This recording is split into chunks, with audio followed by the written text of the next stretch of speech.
All right, let's continue with question 21 until the end.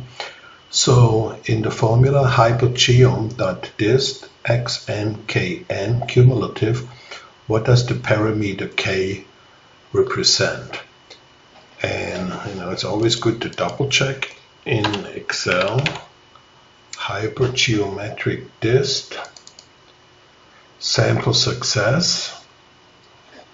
No, it's the third. So sample size, let's say sample successes, if that's 2, then sample number, so the sample size would be number sample.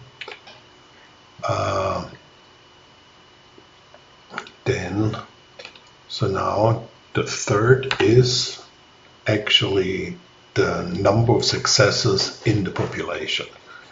You see, we can just look it up. You compute equals nec binom dist 32.05 to in Excel. This gives, okay, exactly 3 failures before the second success. At most true. So that's cumulative. At most 3 failures before the second success, so that's correct. Exactly 2 successes in 3 trials.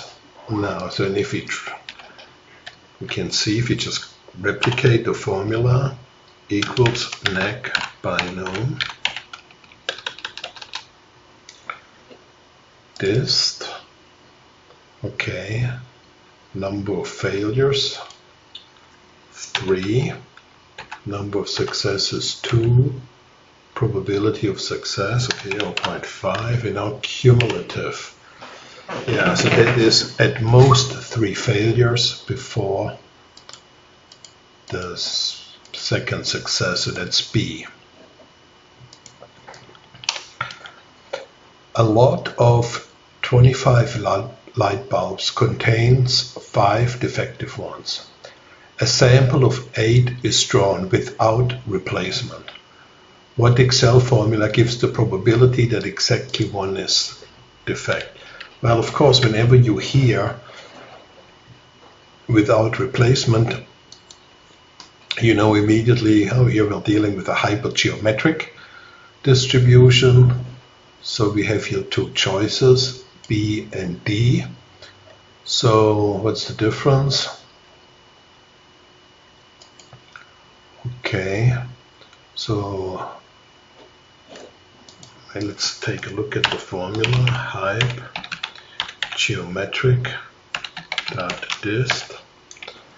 Okay, the number of successes exactly 1. So there are 5 defective ones, so the number sample is 8. And the population successes, that's 5, so they're like 5. And the number population is 25. Okay, so what's the question again? What Excel formula gives the probability that exactly 1 is defect? So that's 1, 8, 5, 25 false, so that must be B.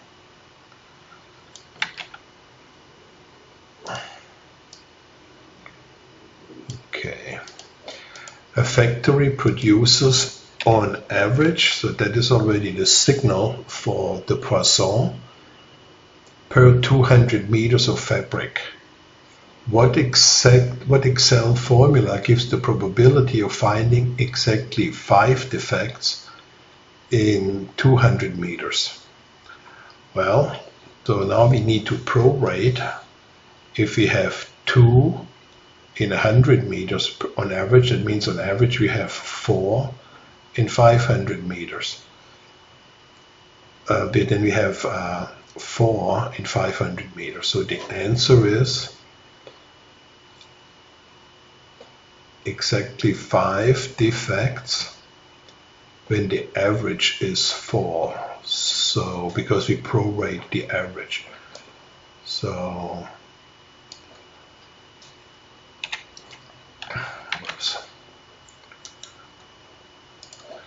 So here we would say equals Poisson,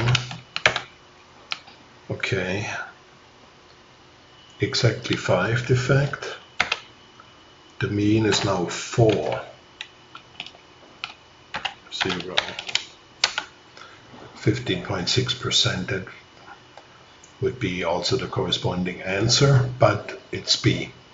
In Excel, which function calculates the probability that the Poisson random variable x equals 2 given lambda 5? Okay, so there's only one Poisson, so that must be B.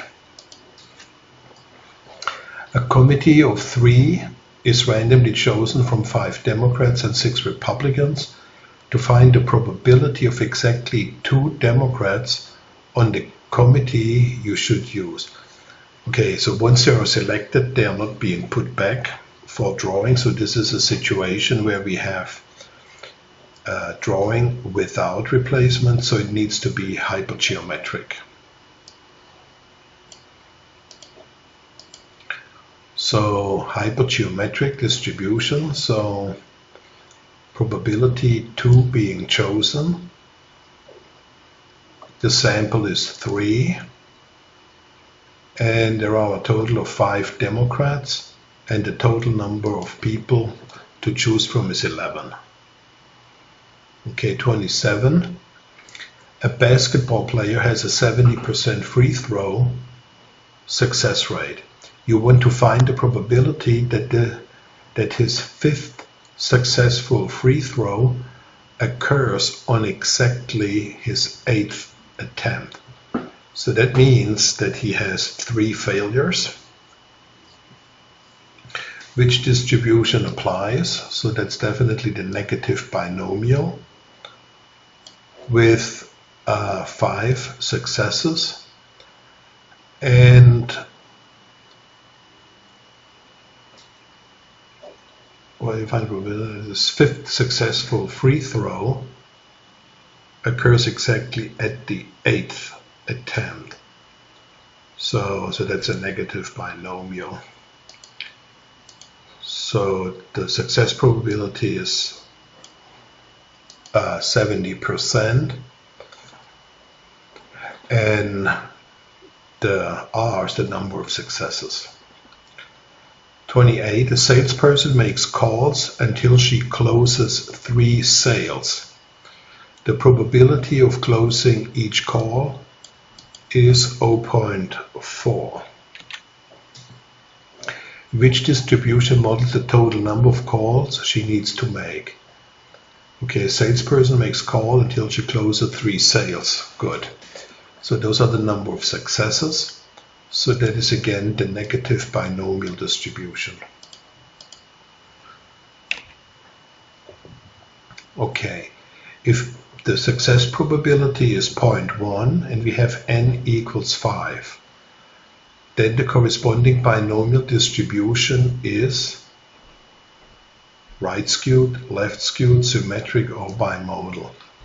Okay, so if the success probability is very low, and we want to know, for example, the number of successes, we can actually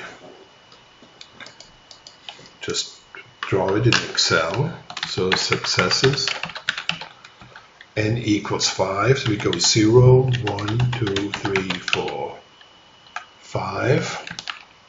Probability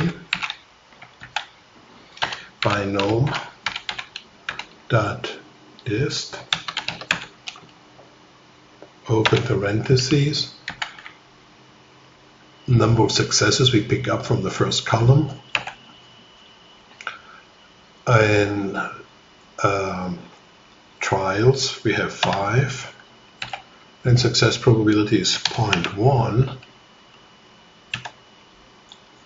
and we don't want cumulative. Okay, so what does it look like? Insert recommended chart. So that means that the highest probability is between 0 and 1. So it is skewed to the right. so right skewed or positively skewed.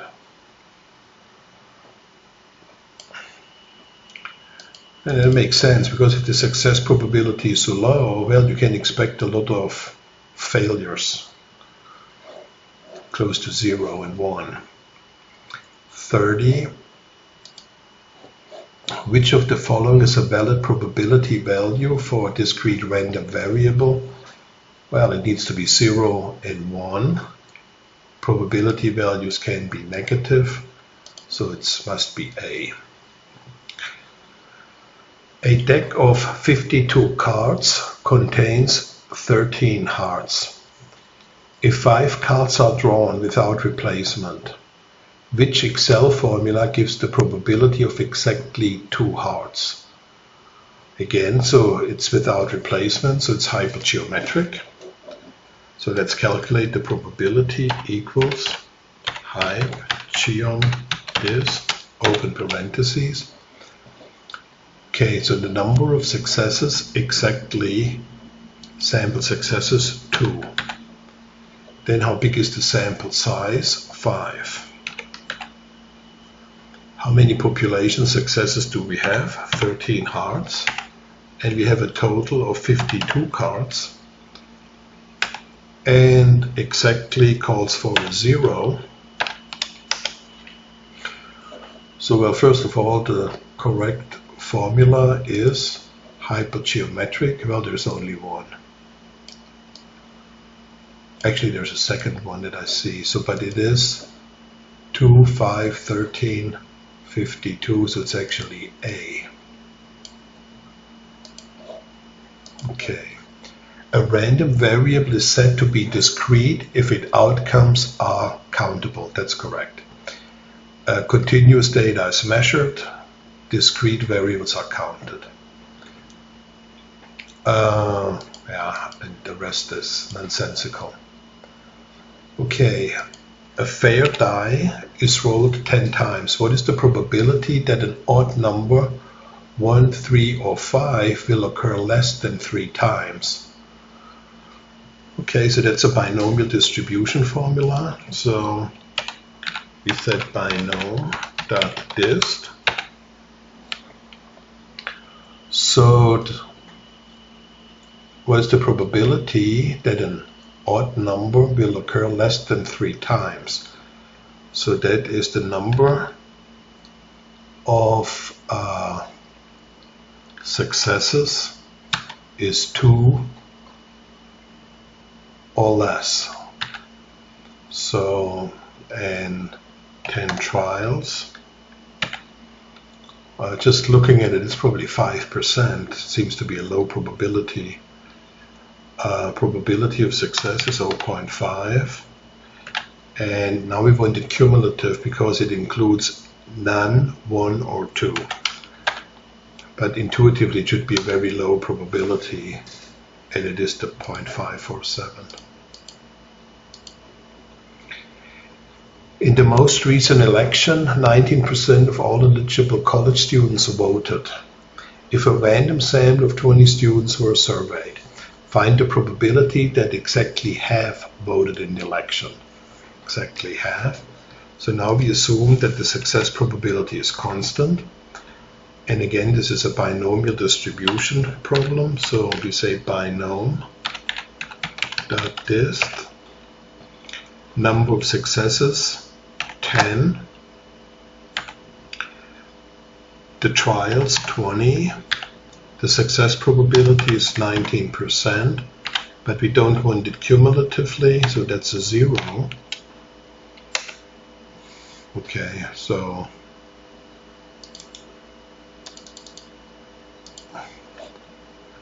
so the answer is B.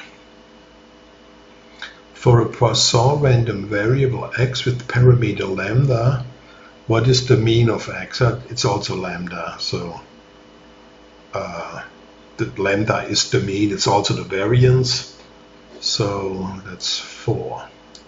The standard deviation would be the square root of 4.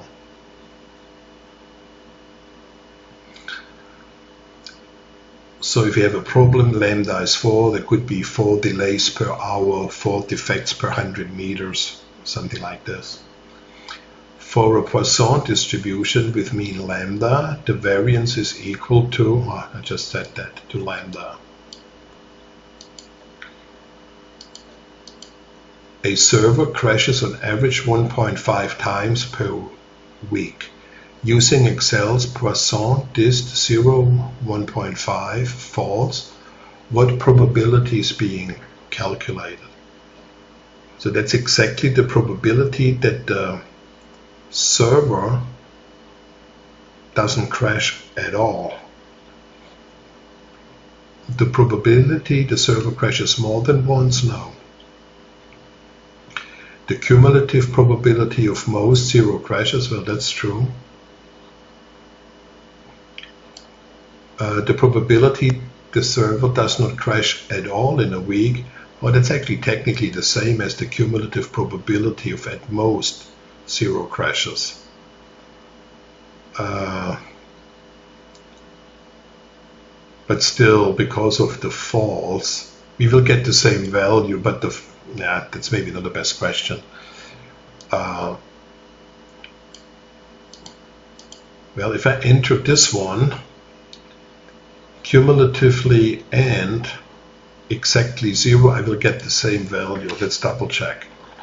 So you see, if you say equals Poisson dot dist 0 when the average is 1.5, false 0.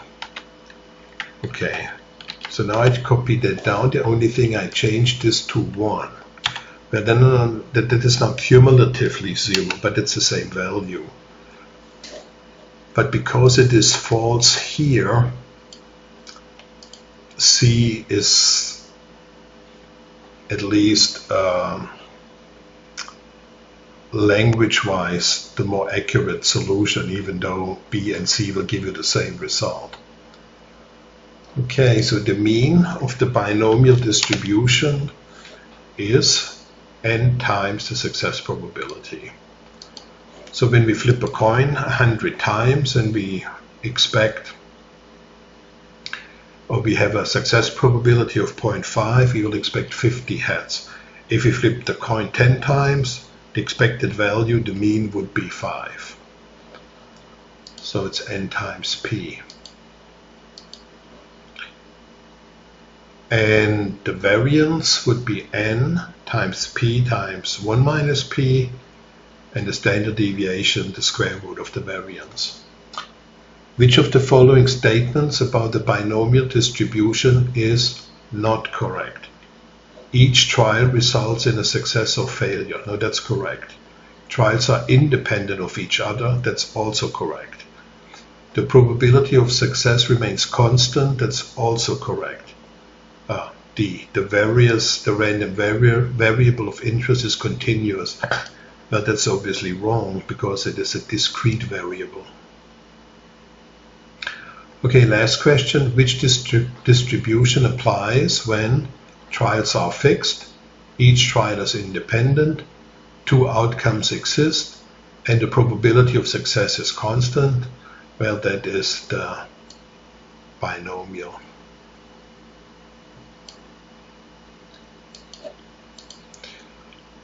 Okay, so that was just a review of all those concepts. And yeah, I just hope that the concept of discrete probability distributions and their applications in Excel, they are now clear. So let's just stop here, and then I hopefully see you in another lecture. So thanks for watching.